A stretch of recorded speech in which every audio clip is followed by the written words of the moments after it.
Hey guys, thanks for tuning in to another video on ForgottenWeapons.com. I'm Ian McCollum, and I am joined again today by my friend Tom for an episode of Enjoying Black Powder. And today we have a single-shot Dutch Beaumont. Right.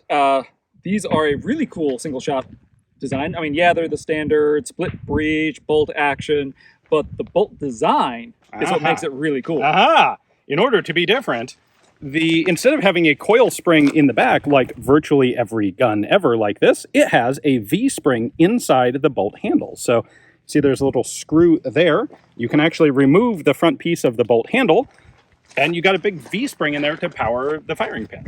Right, and it gives you a big old bolt handle to work the action, very comfortable.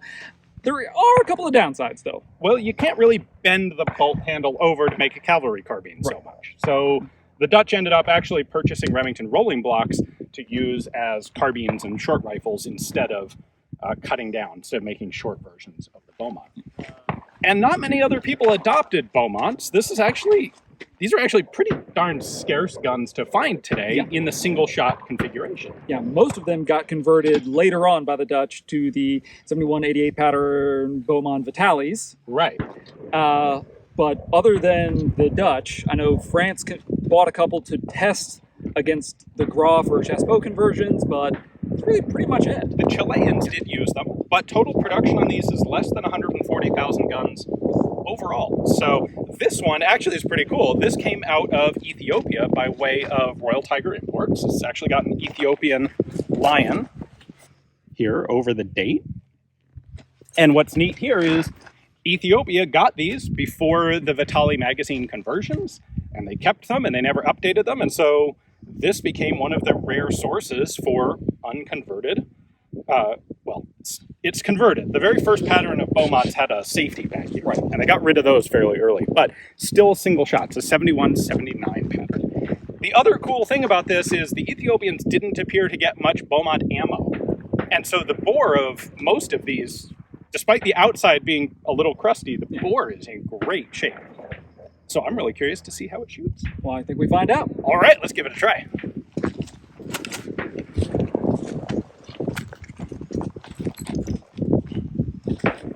All right, we have two kinds of ammunition we're going to be working with today. One is made with proper Beaumont brass, and the other is made with converted 32 gauge shotgun brass. And this stuff has also already been fire formed in a Beaumont Vitali. So I don't know if it's going to work right in this rifle. We'll try some of it in a minute. But to start with, loading procedure, like a typical single shot, is put cartridge in action, close bolt. Not too complicated.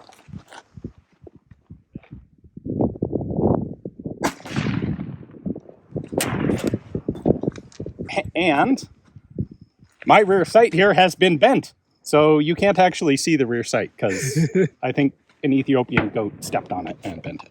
But let's try a second.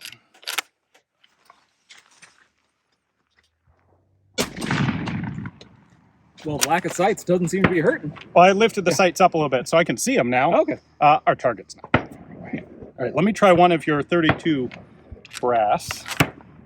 Oh, that's tight to chamber.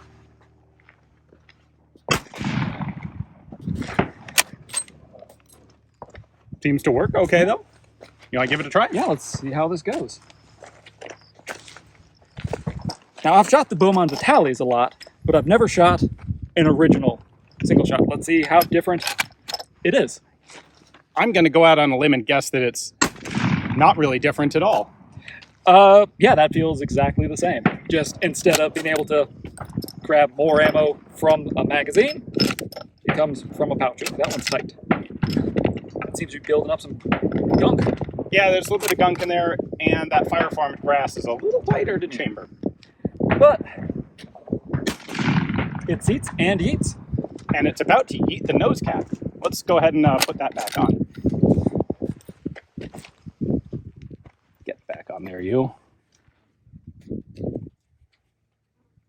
All right, that's just a weak, old front BAM spring. Yeah, that feels good and solid. Trigger's fine. Sights are, once they're visible, fine. Right. I would rate this overall. The handling is pretty good, not that much different than the typical single shot bolt actions, but slightly above the 50th percentile average. Oh yeah, because of that bolt. Oh yeah, that right there. You're able to get a full hand grip on that, and so if it does stick as you're trying to extract, you can. And if it gets sticky when you're trying to chamber, you've got a lot of space to crank that bolt handle down. So loading is pretty much on par with everything else. There certainly have been guns that have been harder. Yeah. Just anywhere you drop the round on that loading platform, it's going to work. Yeah, and it has plenty of room. It's not really tight and like closed off, so you got plenty of room to just dump it. Yeah, I like it.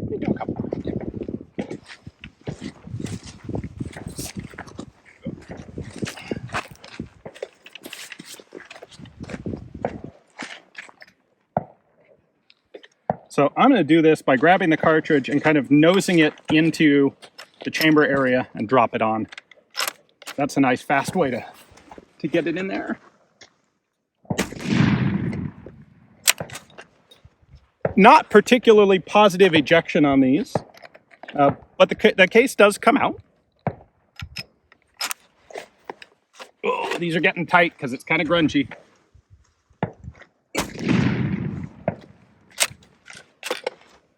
So even if I open it kind of lazily, it still does actually push the empty case out of the gun. I don't have to fiddle with the rifle to get it out. So that's a plus. Still. So it's one of, above 50%. Yeah. Sights are totally average.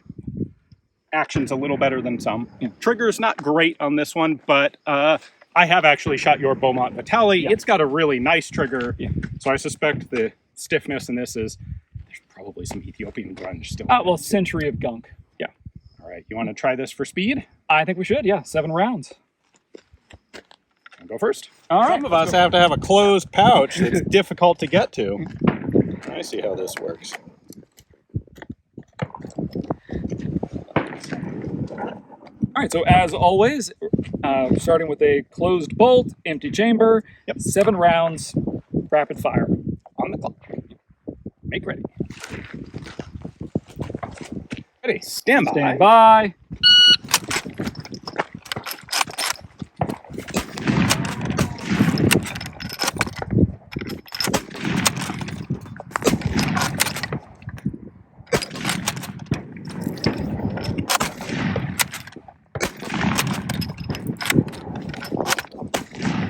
Oh, that was a terrible shot.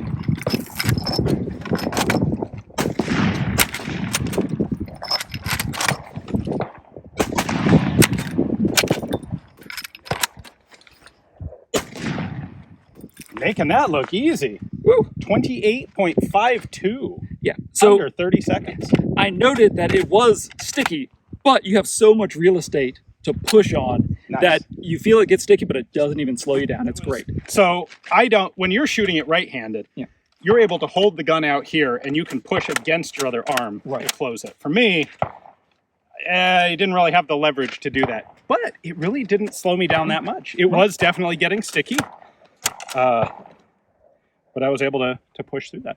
Some of my shots weren't so great between the sights and the trigger and the sticky bolt and the trying to go really fast. But still, even with all of those downsides, it didn't do badly. No, not at all. In fact, I think this is one of our best performances. Yeah, and I mean, I like, other than the little things we mentioned, which are indicative of this particular gun because it came out of Ethiopia, it's not in the best external condition. All the things that are inherent to the design itself are great. Really quite good. Yeah. That's one of the tricks always with shooting antique stuff like this is being able to identify if there are good problems or if there are particularly good things, like really good triggers. Well, is that indicative of the overall pattern? Or is that just your one specific example? Because, I mean, this one was made in 1876, which makes it nearly 150 years old now. Right. So, and it's been on how many continents, been in how many hands, been in how much condition. So it could have been perfect when it came out of the factory. I'm sure it was. But then, yes, not quite so much anymore. But that was really cool. Yeah. Now, I have to wonder how tricky it is to make 43 Beaumont ammo. I went to the gun shop before we came here, and they were completely out of 43 Beaumont. In fact, they looked at me really weird. Yeah. Well, we can go inside and find out how to load it. All right. Although not right here. So YouTube will not allow us to show you how to manufacture ammunition, but we want to show you how to manufacture ammo so that you can pick up a Beaumont or a 7188 Beaumont Vitali and take it out and do some shooting of your own. So we have put the full extended cut of this video over on the History of Weapons and War streaming app. That is a subscription-only streaming service. It's got every video that I've ever done for Forgotten Weapons, plus 7 other historical educational firearms channels, a bunch of small channels that you may or may not be familiar with, but all people that do really good content that definitely deserve your support. So if you're interested in seeing more, check us out over on History of Weapons and War. The link is in the description text below. You get a free week's trial just for signing up and checking it out. If you don't want to go over there, of course, we totally understand, and hopefully you enjoyed the shooting footage. Thanks for watching.